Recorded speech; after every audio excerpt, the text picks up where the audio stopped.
কোপার নকআউটে থাকছে না extra time.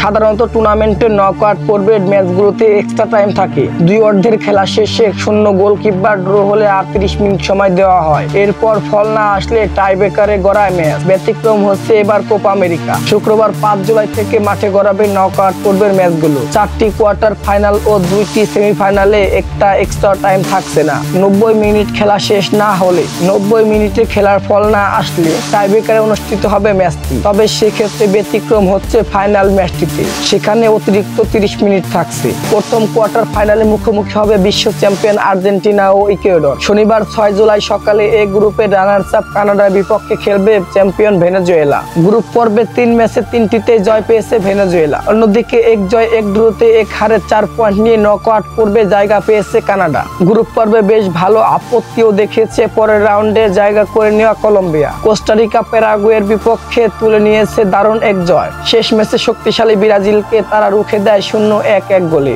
2 জয় ও 1 draw নিয়ে গ্রুপ পর্বের সেরা হয়ে কোয়ার্টারে জায়গা করে নিয়েছে কলম্বিয়া। অন্যদিকে সি গ্রুপ থেকে 2 জয় ও 1 হারে 6 পয়েন্ট নিয়ে গ্রুপ পর্বের রানার্স আপ হয়ে পরের রাউন্ডে জায়গা পেয়েছে পানামা। রোববার বাংলাদেশ সময় ভোর 4টায় মুখোমুখি হবে এই দুই দল। কোয়ার্টার ফাইনালে শেষ ম্যাচে মুখোমুখি হবে উরুগুয়ে ও ব্রাজিল। এই ম্যাচটি অনুষ্ঠিত হবে রোববার সকাল 7টায়।